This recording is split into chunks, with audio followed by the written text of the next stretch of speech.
આ એક એવી વસ્તુ છે જે આજે બનાવશો તો આખું વર્ષ કામ લાગશે. શાકમાં, દાળમાં, રોટલામાં. અને સૌથી મોટી વાત એ કે બજારથી 10 ગણી પ્યોર અને સસ્તી કે શાકમાં નાખો તો હાથ પગ દુખતા બંધ થઈ જાય, દાળમાં નાખો તો ઘૂંટણ મટી જાય. આ પાવડર હાડકાં અને સાંધાની તાકાત વધારે છે.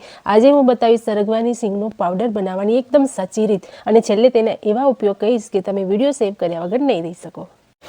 સૌથી પહેલાં તો આપણે સરગવાની સિંગો જે છે આપણે જાડી લેવાની છે. એકદમ પાતળી બિયા વગરની સિંગો નથી લેવાની, અને આવી ભરેલી દાણાવાળી સિંગો લેવાની છે. એનો સારો પાવડર બને છે. એટલા માટે તો પહેલાં આપણે એને સારી રીતે ધોઈ લેવાની છે, અને ધોઈને પછી ડાયરેક્ટ આપણે કાપવાની નથી, એને સરસ એવી કોરી કરી લેવાની છે.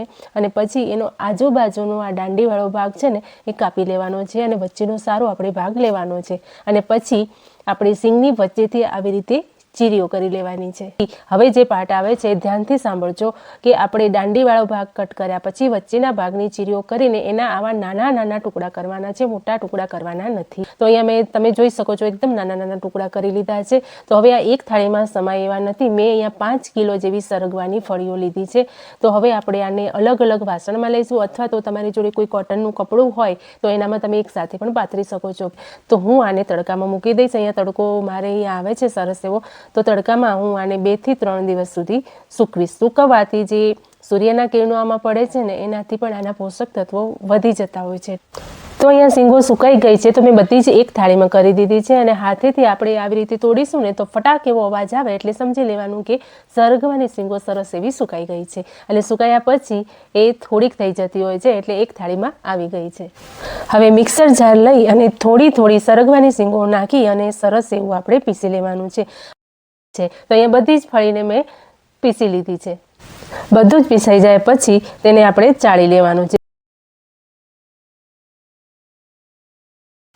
તો સરગવાની સિંગો બધી જ પીસાઈ જાય પછી આપણે સરસ એવું ટાઈટ કન્ટેનર લેવાનું છે, અને એની અંદર આપણે આ પાવડર ભરી લેવાનો છે, જેથી આખું વર્ષ આપણે આરામથી આ પાવડરને વાપરી શકીએ. તો આજે હું આના તમને ફાયદા પણ જણાવું કે આનો ફાયદો એ છે કે દરરોજ દાળ, શાક, થેપલા, રોટલી, સૂપ, કઢીમાં 1 જ ચમચી નાખો. તેનાથી હાથ પગ, સાંધાનો દુખાવો, ઘૂંટણનો દુખાવો, આખા શરીરનો દુખાવો નિયમિત સેવનથી જડમૂળથી મટી જાય છે.